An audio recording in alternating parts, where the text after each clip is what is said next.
Welcome to the Williston Development Review Board meeting of June 9th, 2026. This meeting will come to order at 7 p.m. My name is Nate Andrews, Chair of the DRB. Please silence your phones and devices. For Zoom technical questions, contact planning staff through Zoom chat. I'll begin with a roll call vote of DRB members in attendance. Chair is present. Jim Brzalera. Here. Brian Curtis. Here. Dylan Hornibrook. Here. We do have a quorum and can conduct business. The following items are on the agenda for tonight's public hearing. We have a certificate of appropriateness at 77 Penny Lane in the Village Zoning District. We have DP 26, that certificate of appropriateness is under HP 26-03. Next we have DP 26-02.1 in the Village Zoning District, 7997 Williston Road. Then we have DP 24-01.1 at 581 Shunpike Road in the GZDW. And last we have DP 26-13 at 2660 and 2738 North Williston Road and 255 Chapman Lane in the ARZD. The Development Review Board, DRB, follows rules of procedure and conducts quasi-judicial proceedings, aka public hearings like court, pursuant to the Williston Unified Development Bylaw, WDB, Chapter 6 and Appendix A. The powers of the DRB are established in and limited by this bylaw, as well as state statute, and expounded upon in the staff reports for each public hearing application. As volunteer public officials, we are held to the standards of the Williston Volunteer Policy and the Williston Conflict of Interest Ordinance. For any public hearing item tonight, does any member wish to be excused on account of a conflict of interest?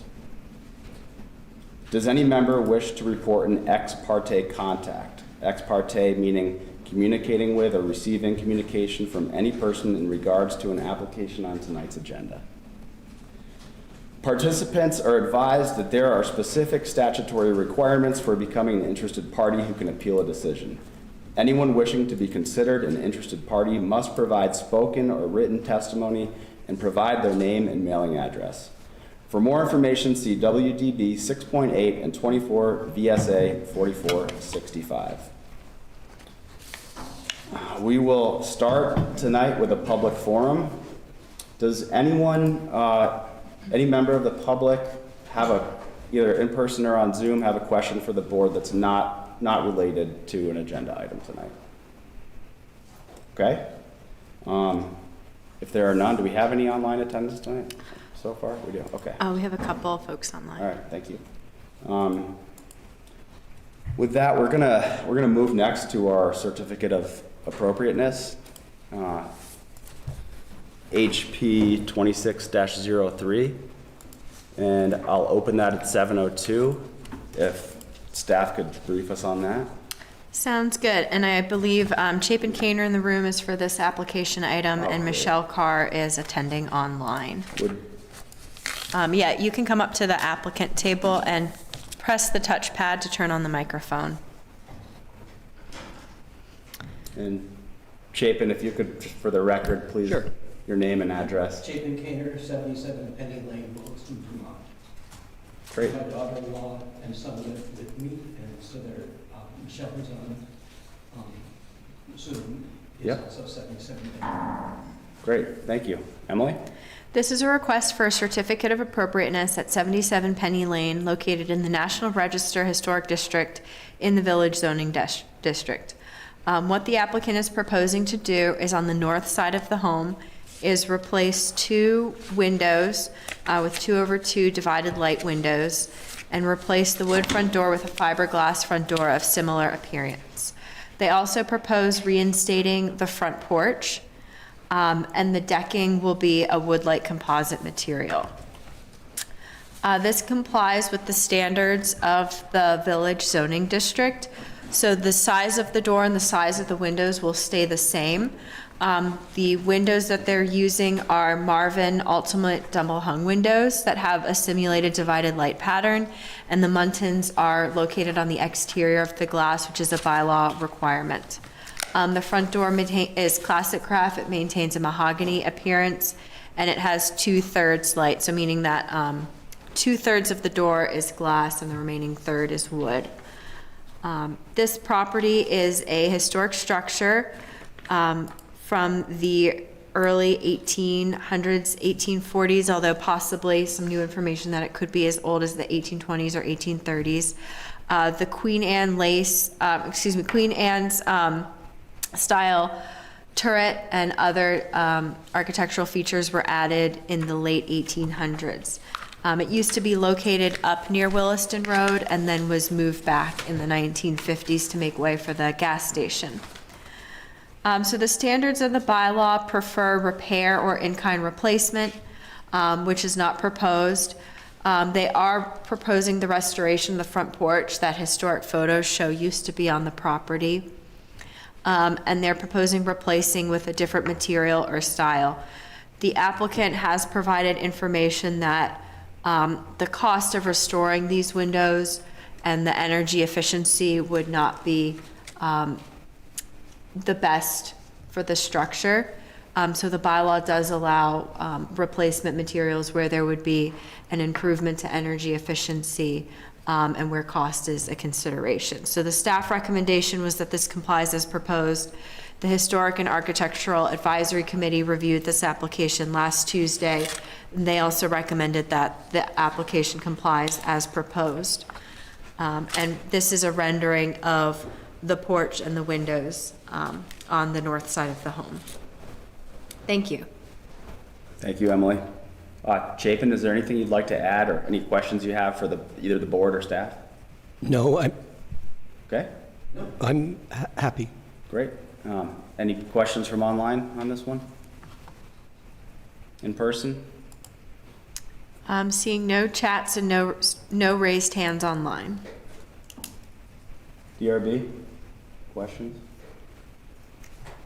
Everyone feel good about approving this certificate of appropriateness? Yes. All right, then I think we can go ahead and sign off on this one now, and then we'll move on and open our hearings for the night. Thank you. Thank you very much. Yep. Pass that over to Emily. Thanks.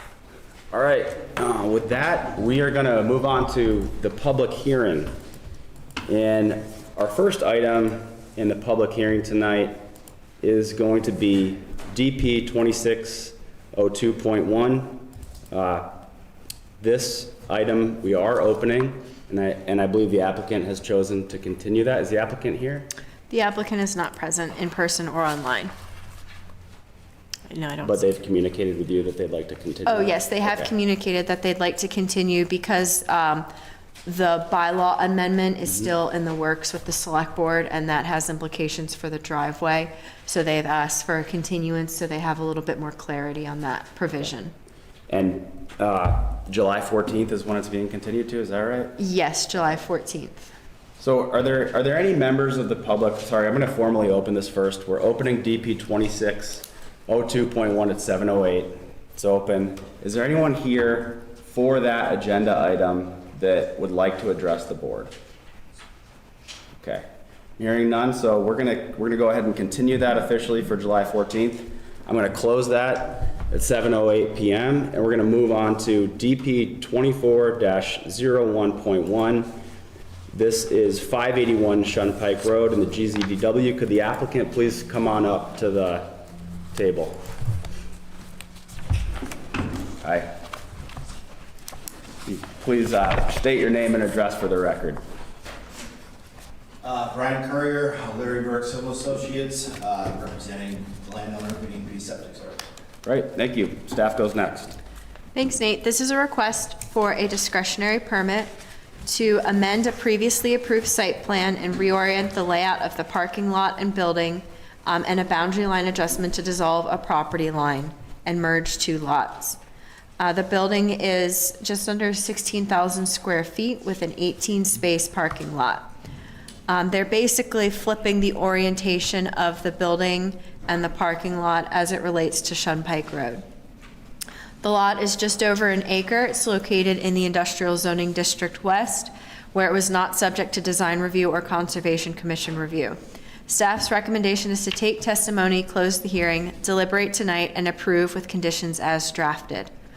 This project went through pre-application review in 2023. It got its first discretionary permit in 2024. There were some administrative and DRB continuances on the filing of final plans. And here we are today in 2026 with an amendment to the site plan. The Public Works Department commented. Their comments are included as a condition of approval. The Fire Department also commented, and their memo is included, but with limitations, because the Fire Department plan review standard is a select board policy, not an ordinance, and therefore can only be enforced to the extent that it correlates with the standard of the duly adopted bylaw. The E911 address coordinator did not comment on this application, and a new addressing will need to be determined before final plans. No comment letters were received at the time of mail-out nor up until this evening. It complies with the dimensional standards of the industrial zoning district. The building height is below the maximum 36 feet at 23 feet 9 inches. Outdoor sales and storage are allowed in this district, and I'm realizing that I'm not screen sharing. Sorry about that, guys. Outdoor sales and storage are allowed in this district, but they're not proposed on this site. The parking spaces are to be used for employees, customer vehicles, and business fleet vehicles. If they needed a place to store equipment and materials, that would need to be shown on the site plan. The boundary line adjustment complies as proposed. There's not a minimum lot size in this zoning district, and the two lots will be merged to be just over 1 acre. This complies as proposed with the number of vehicle parking spaces, so the bylaw is quite flexible for industrial uses, starting at 1 space per 1,000 square feet, and the applicant does have ADA parking. There is a condition of approval related to bicycle parking and the end-of-trip facility. There needs to be 1 end-of-trip facility per each tenant space, or a shared facility that all of the building tenants can access, just depending on how this space is demised. There is a recent example, DP 2119 at 19 Cliffs Court, and that's a good example of a multi-tenant building where at one end there's a shared locker and utility room that all employees of the various businesses can access. It also complies with the off-street loading standards for having overhead doors and loading docks for service vehicles. On-site infrastructure complies. Shared multi-use path is shown along the property's frontage on Shunpike Road. The utilities comply and are located underground. This property is served by municipal water and on-site sewer. There are some public works comments about the water system that must be addressed at final plans, and the stormwater infrastructure also complies as proposed. Maintenance, snow storage, and removal is shown on the plans, and solid waste, there is a dumpster enclosure on a concrete dumpster pad at the end of the parking area. Compatibility, potential hazards and nuisances. So Chapter 18 of the bylaw is not one that we delve into too often. However, this property does abut some residential properties in the area. They're existing non-conforming residential properties, which mean that they have been homes longer than the zoning has been there, but they're still considered as residential mixed-use properties. And the new layout does put the loading docks and parking closer to the abutting properties. The application doesn't explicitly state the use, but it does state 14 employees. And the applicant must provide testimony at the hearing about the activity and types of equipment and mechanical equipment operating in and outside of the building. So for example, most industrial uses and light manufacturing use standard HVAC equipment, rooftop mechanical. If it were to be, medium or heavy manufacturing or some other use that might require more specialized mechanical equipment that could be noisier or smellier, we would want some of that information presented at this time. And there is a condition about screening showing how that all ground and roof mounted mechanical will be screened from public view. I'll pause there if the DRB has any questions on that one. Doesn't look like it. Thanks, though. Design review, this is not in a design review district. Landscaping complies as proposed. The landscape buffers are still the same as the original plans. Street trees, the existing hedgerow will be removed and in order to fit the recreation path, and street trees are shown in compliance with the 40-foot spacing. Watershed health, there's no suspected wetlands on the property, and it will disturb more than a quarter acre but less than 2 acres. So it is a low-risk development and does not need a large-scale professional erosion runoff control plan. Although they've probably prepared one for state requirements anyway. Outdoor lighting complies as proposed. There is one thing to note, I think it's a carryover from the old plan where 2 pole-mounted lights are shown in the landscaping at the back of the building. Those will just need to be clarified on final plans, but otherwise the light timing notes have been shown and the lighting specifications meet the fully shielded requirements of the bylaw. No signage details have been provided, but signage and master sign plans can be approved administratively at a later date. And lastly, new non-residential development is required to pay transportation impact fees. The applicant estimates 3 p.m. peak hour trips, and this fee is assessed at the time of administrative permit. What follows are findings of fact, conclusions of law, and conditions of approval, including 7A about clarifying the outdoor lighting, the pole-mounted lights, 9A about bicycle parking and the end-of-trip facility, and 16A about the mechanical roof and ground equipment and how it will be screened. Thank you. Thank you, Emily. Brian, is there anything that you'd like to add or any questions for staff?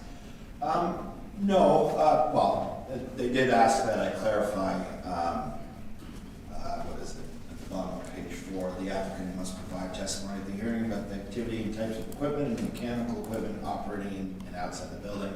So the building hasn't been fully designed yet. We do have elevations. It is a spec building, just meaning we're proposing it as a warehouse use, but we don't have a tenant lined up for it yet. So as long as that tenant meets the definition of warehouse light industrial use in town, they can go in. Obviously, if we get a tenant that is not that use, we'll either be back in front of you folks or dealing with it with amended AP or some fashion. But for right now, we don't know who's going to be in it, so I can't give any more details other than we're proposing it as a warehouse building. When we were here before, and as staff mentioned, really the only change we're making is we're flipping the site 180 degrees. The building used to be on Shunpike, now the parking lot is. When we were in front of the DRB for that approval, I think about 18 months ago, you'll notice that the landscaping buffers on the north and east sides of the property are type 3 and they're the narrowest they can be. On the west side, they're type 2 and they're 23 feet. It's a 23-foot buffer with a cedar hedge on it. In other various plannings, the board thought that was adequate or desirable given the pre-existing non-conforming residential use to the west of the property, and we've kept that intact. So we didn't change any of that prior buffering. We simply just rotated it. And there's truck docks. You tend to have, sometimes there's trucks idling, and sometimes you have a tractor trailer that's parked there for a long time. Things coming and going. We're just showing overhead doors. So typically with overhead doors, a car would pull into a garage or something like that. So we don't expect cars to be idling in the parking lot or anything like that. So I don't think the parking lot would be an adverse use adjacent to the residential uses, considering that they're an existing non-conforming and it is an industrial zone district. And then as far as clarifying the lighting, Emily's right, when we rotated it, I think we just missed a few notes. But the lighting, there's 2 pole mounting lights adjacent to the parking spaces in between our parking lot and our proposed rec path along Shunpike Road. So we're going to build a segment there. We've been slowly building segments along Shunpike, so this will add to that pattern. But read the conditions, didn't see anything out of the ordinary. So Okay. Board, does anyone have a question at this point for Brian or for Emily? If not, I'll open it up to the public at this point. Is there anyone here, either in person or on Zoom, who would like to ask a question or provide testimony? All right. And Christine, the Public Works Assistant Director, is online, but she's not raised her hand. Okay. Good.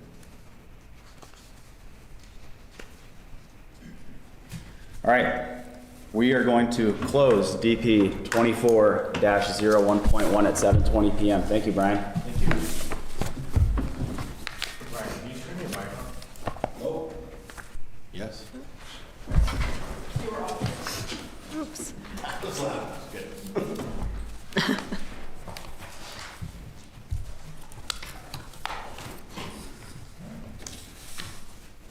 Next up, we've got DP 26-13. This is 2660 and 2738 North Williston Road and 255 Chapman Lane in the ARCD. If the applicant or applicants could please come up to the table and give us your name and address for the record.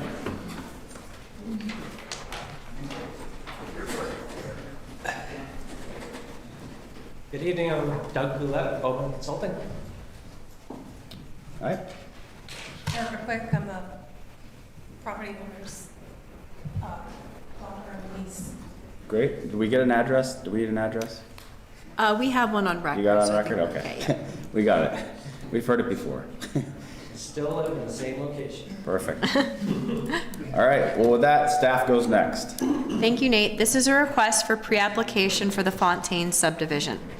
The applicant proposes a 6-lot subdivision to create 3 2-acre lots around the existing single-family dwellings, create 1 singular open space parcel in compliance with the 75% open space subdivision standards, and create 2 deferred lots with the remainder of the 25% land area.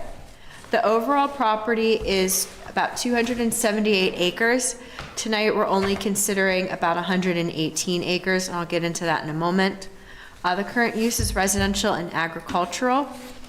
It's located in the agricultural rural residential zoning district, where it was not subject to design review, but did have Conservation Commission review.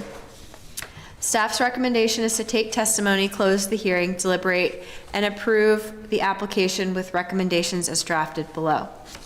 This is the first time the DRB is reviewing this request. The Conservation Commission reviewed this application last week, and their recommendations are included. Public Works did not have any comment, and the Fire Department did not respond to the request for comment. The E911 address coordinator, no new streets or driveways are proposed, so no new addresses are anticipated at this time. No comment letters were received at the time of mail-out nor up until this evening. The agricultural rural residential zoning district. So the dimensional standards with side and rear setbacks, compliance is anticipated. In terms of open space development, our bylaw requires that 75% be set aside as open space, and then the remainder 25% can be divided amongst the developable lots. We're talking here about the 118 acres that's located north of Chapman Lane.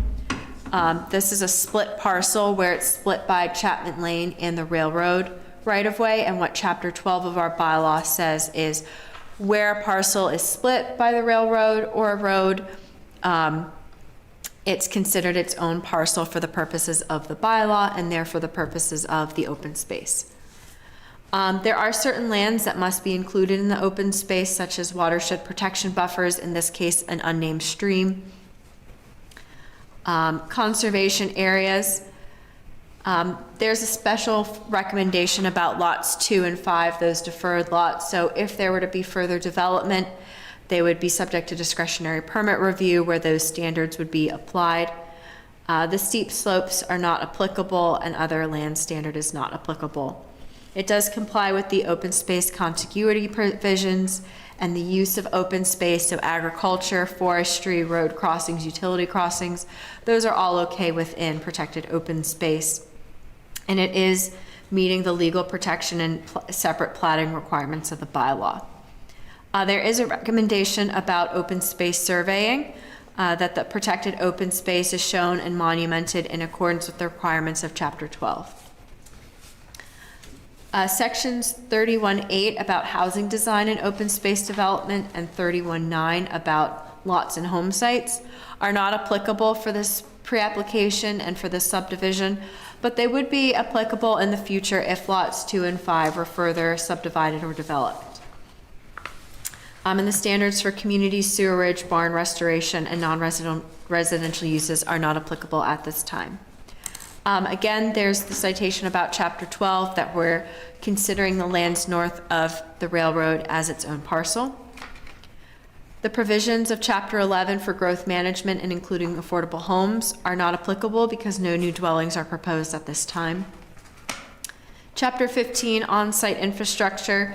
These homes are served by on-site water and wastewater. So at discretionary permit, there would need to be documentation and the well locations identified and any easements if necessary. For example, septic systems can be located in the open space. There might just need to be an easement for access.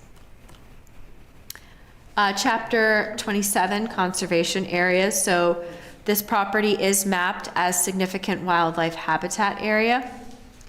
The core habitat area is categorized as large agricultural fields, which tends to be associated with grassland bird habitat. A habitat disturbance assessment is not required at this time, but again, further subdivision or development of lots 2 or 5 would be subject to those provisions. There are no unique natural communities mapped on the property. There are occurrences of uncommon, rare, threatened, or endangered species. However, the mapped species are freshwater mussels and a fish species in the adjacent Winooski River. And all of the existing homes are a good distance from that mapped area, and those species live in the water. So there's no anticipated impact. This parcel is identified as farmland of local importance. And the standards of 2786 would come into play if further subdivision or non-exempt development was proposed in the future.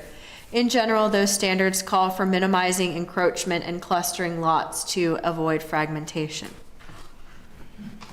Similarly, with scenic viewshed, it is mapped as primary foreground and middle ground as viewed looking southeast from North Williston Road.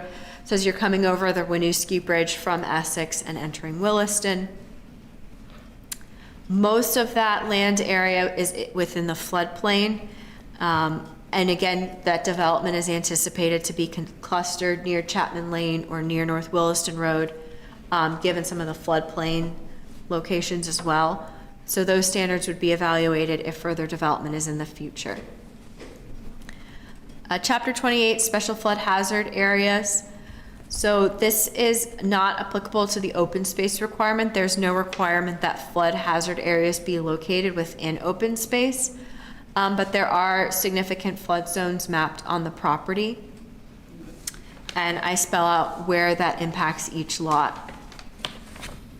What floodplain standards do mean is that in certain areas of the flood zone, Williston prohibits development. So within the regulated floodway, and then where there's a 1% annual chance. So lot 2 is mapped as a lot. It has the barn on it. Its further development potential may be limited by the floodplain, which is different than the open space subdivision standards.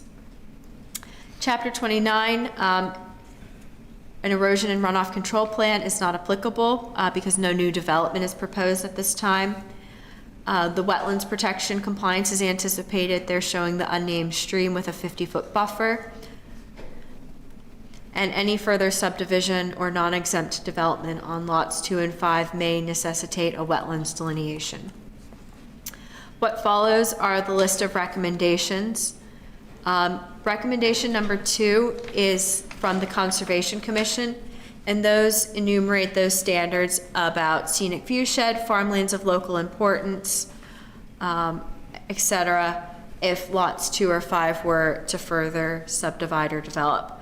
And I will clarify what I mean by non-exempt development. So things like agriculture in state law have special protections and can be fully or partially exempt from zoning. So if they were to put up some farm structures, they might be regulated by the state of Vermont or because it's in the floodplain, but our zoning is permissive of agricultural structures and doesn't require permits for them in the same way as building a commercial building or a house. Thank you. Thank you, Emily. Doug, would you like to ask any questions or any clarifiers here? No, I guess I'd ask that you put the plan up on the screen. Just a couple quick comments. Basically to reiterate what Emily already went through is, first and foremost, we're not proposing any new development, no construction whatsoever. This is strictly a survey exercise. This is an uncommon piece of land, I think, in that it's a 118-acre farm, but it's got 3 existing single-family homes on it, which currently can't really be conveyed because they're all on this one big lot. So the goal of this subdivision really, first and foremost, is to create the 2-acre lots around the 3 existing homes so that they can be conveyed and separated off of the farm if desired. And that is the real goal of this. Erica would like to purchase the 2 acres of the old house closest to the river, and then kind of premeditated this whole process. Because it's over 10.5 acres, as you know, you have to go through the open space subdivision process, so that's why 75% of this farm is being shown as open space as required, which is lot 6. Yeah, that's really all I have. Great. DRB, any questions on this? No. Okay. I'll add one thing. We did discuss the deferred lot. So originally the plan was to have them as 1 deferred lot rather than 2. And it's the requirements of our open space standards because that unnamed stream runs right down the middle of it. So that's the reason why there's 2 deferred lots, is our open space standards added that complication. Okay. All right, well then I'll open this up to any members of the public that would like to ask a question or provide testimony. Yeah, I have a question. Sure. Please come up to the microphone. Sure. And if you could please, yeah, if you could please just state your name and address for the record. Right, keep going. You get your own seat. My name is Daryl Landvader. I'm a adjoining landowner. Stephanie is also, she's right there. Our question is, it says you're going to use on-site water. Does that mean wells for the new lots? Oh, we haven't even talked about the new lots. So there's no proposed Yeah, improvements on the lot. that's just in the plan, because that's, Yeah, okay. So, as you know, Bambi's house is on the same water system that we're on and that Mark is on.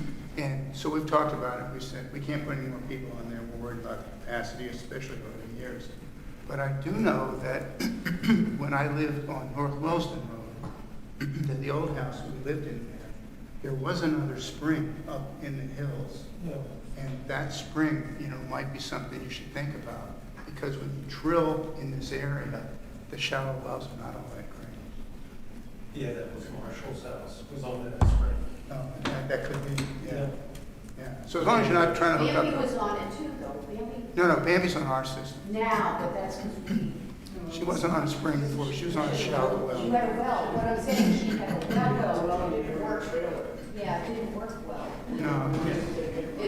If you could, if other members of the public would like to speak, please Oh, yeah, come yeah, forward sure. and, Yeah. So, so we just wanted to say, can't hook up to that one, but Oh, we know. the one up in the hills, I don't think has got a lot of people on it right now, would be a good candidate, because the wells in the area haven't been working out that well. Thank you. thank you very much. Would anyone else like to add testimony, members of the public, either in person or online, or ask a question? There's one person online. Raise your hand if you'd like to provide comment. No raising. All right. Well, I'm hearing nothing. Board, last chance if anyone's got anything. Again, this is a pre-app review. This is not a discretionary permit, but this is an opportunity for the board to familiarize ourselves with this and the public to ask questions. So thank you for doing that. And if you guys don't have anything else, staff is good. I'm going to go ahead and close DP 26-13 at 7:34 p.m. Thank you, everyone. Thank you.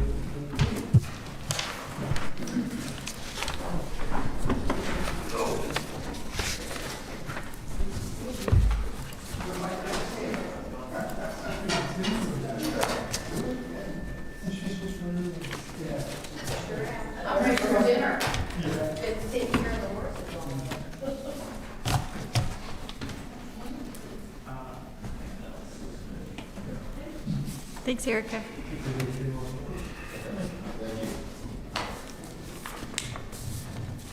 Should we go into other business? Yes, we can go Let's into do that. other business. So this evening, here, we can pass these memos out. I emailed you just before the meeting, so you have all of the comment letters. Yep. We're one short. Over the past several months, Sure. did I not print enough? We have the online link too, so we're. Yeah, I emailed it. So the Town of Williston staff, we've received common emails and petitions regarding the operations of U.S. Immigration and Customs Enforcement, ICE, and U.S. Department of Homeland Security within the town. The purpose of this memo is to explain the relationship between federal authority, local zoning, and the role of the Development Review Board. So there are two known facilities in town. One is located on Harvest Lane. That was like a purpose-built government building. It's privately owned and leased to the government. And then the other facility is located at the Whitecap Business Park at 426 Industrial Avenue. So that's a multi-tenant industrial building. There is public speculation about a third location behind the Whitecap building. So there was a pre-application review in March of 2025 about a 30,000 square foot building on a vacant parcel. That application did not file a discretionary permit within their 1-year timeline, so any development on those lots would have to begin again with pre-application. And that pre-application is a sketch plan review. They're not required to provide information about use. They didn't give very many details about use. Similar to like the PMP septic, where that's a multi-tenant spec building. One tenant could want it, or 3 tenants could want to move in. So that Whitecap Ventures application did not provide any detail about what the use would be.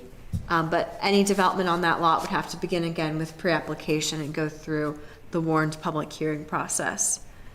There is the supremacy clause. So basically, the federal government trumps local government and state government. Federal facilities could be constructed without local permits. Congress does direct federal agencies to consider local zoning requirements. But at the end of the day, the supremacy clause means that what the federal government wants to do and where they want to put it would supersede any zoning bylaw requirement. The role of the Development Review Board and zoning administrators is to administer the duly adopted ordinance. We don't do a building code or a fire safety code. We don't require business registration or licenses. And ultimately, the DRB and the zoning administrators were responsible for fair and impartial administration of the bylaw. It's a set of prescriptive development and performance standards for subdivisions, site layout, uses, and structures. If the development proposal complies with the standards of the bylaw, it must be approved. Otherwise, the town is at risk of costly legal action with appeals or lawsuits. And I excerpted the same language that Nate reads at the beginning. So we're following quasi-judicial proceedings. Everything that's said here is like court, where we're speaking the truth, we're providing factual information, and the applicants are doing the same.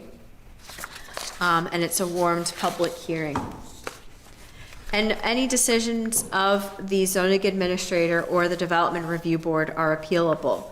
So a decision of the zoning administrator gets appealed to you, and your decisions would get appealed to state environmental court. The planning commission and the select board also have roles in the bylaw. They're responsible for revising and amending the bylaw, which also follows strict statutory procedures for public notice and hearings, and must conform with the goals of the town's comprehensive plan. Ultimately, the select board is responsible for adopting those amendments. And the planning commission can take up a bylaw a couple different ways. So it can be, we have the new 2025 town plan. It has a whole laundry list of potential bylaw amendments, and they have to work plan to prioritize and streamline what amendments make sense at this juncture in time. The planning commission could also be compelled by the select board to take up a bylaw amendment, or by a petition of a percentage of the registered voters. I think it's 5%, but it might have changed in state law in some circumstances. Similarly, if the select board votes on a bylaw amendment, there could be a citizen petition to reconsider it, like how the library bond was reconsidered. If the select board votes on a bylaw amendment, the citizens could petition to reconsider. And ultimately, changes to the zoning bylaw, we need to follow the comprehensive plan. So the comprehensive plan says keep the development contained, keep the rural. And if they were to try to do a bylaw amendment to say, let's put a new industrial zoning district off Lake Iroquois, that would be a 180 from what the town plan says. So ultimately, any bylaw amendment must follow the comp plan. There's a standard for allowed and prohibited uses in Williston. So most chapters of the zoning bylaw use the NAICS code system. Chapter 38, the residential zoning district, doesn't, because the only thing that's allowed is residential and daycares. And then things like churches and schools and parks, those have a state exemption anyway. The village zoning district just has a short use of allowed uses that public administration is counted in, similarly with form-based code. So any government use, whether it's the federal government, state, or local government, it would all fall under NAICS Code 92, Public Administration. An example where there might be a different code is the police station would be considered NAICS Code 92 because it's a public facility, but like a private security company that provides event security, their office would be under a different commercial use code. It wouldn't fall under 92. So that is the quick summary. And then in your emails, I sent all of the public correspondence. Some are comment letters. Most are form petitions that have been emailed to us. Thank you. Thank you, Emily. So we do have an opportunity for staff training coming up, and this would probably be a good topic to dive into a little bit more at that point. So if you guys are having questions pop into your head now, feel free to ask them, but also know that we'll likely have another opportunity soon where we can ask those questions in staff training on some of these. One question I have, Emily, and if the answer isn't clear, don't feel like you have to answer it, but in terms of the federal immunity, I think that you mentioned that piece. Let's take a hypothetical that there's an application in front of a DRB, and it's not the federal government necessarily applying, it's an owner. And their tenant may or may not be at some point the federal government. That application is not immune from bylaws unless it were the federal government before us. Is that correct? Or, I mean, does it have to be the government who's applying to be?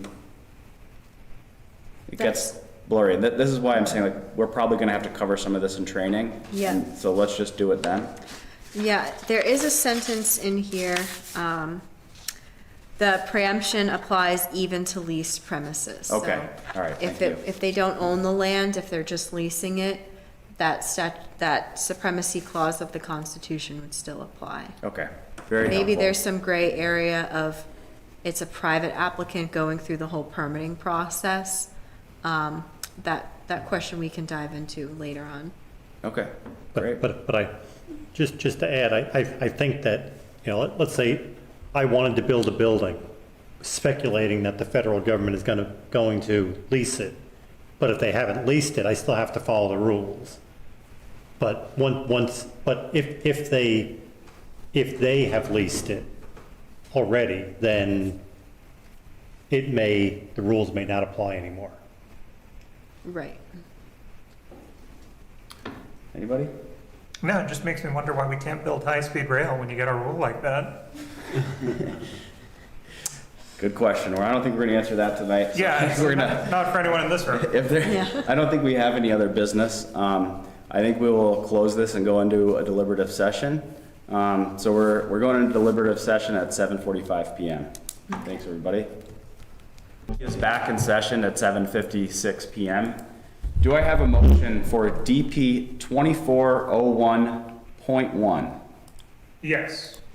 As authorized by WDB 6.6.3, I, Dylan Hornbrook, move that the Williston Deliberative Review Board, having reviewed the application submitted and all accompanying materials, including the recommendations of the town staff and the advisory boards required to comment on this application by the Williston Development Bylaw, and having heard and duly considered the testimony presented at the public hearing of June 9th, 2026, accept the findings of fact and conclusions of law for DP 24-01.1 and approve this discretionary permit subject to the conditions of approval above.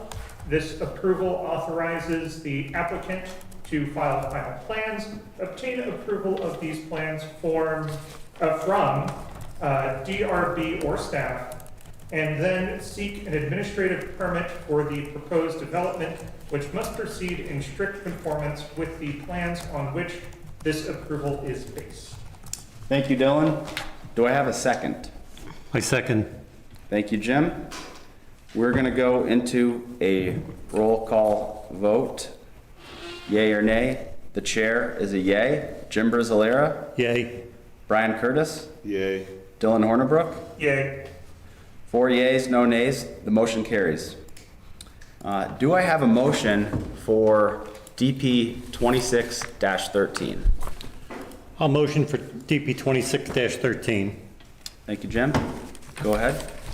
As authorized by WDB 6.6.3, I, Jim Brizzolera, move that the Williston Development Review Board, having reviewed the application submitted and all accompanying materials, including the recommendations of the town staff, the advisory boards required to comment on this application by the Williston Development Bylaw, and having heard the duly considered testimony presented at the public hearing on June 9th, 2026, accept the recommendations for DP 26-13 and authorize this application to move forwards to discretionary permit.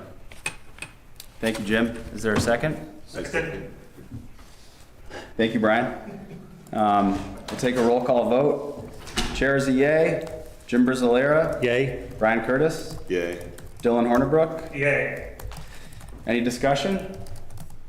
All right, 4 yays, no nays. The motion carries. We are going to move on to approval of the minutes of May 26th, 2026. Do I have a motion to approve the minutes? I motion to approve the minutes. Second? Second. Thank you, Brian. All in favor, say aye. Aye. All opposed? Motion carries. Do we have a motion to adjourn? I motion. Thank you, Dylan. All in favor? Aye. All right, meeting's closed at 8 o'clock sharp. Good job. Thanks, everybody. Yeah.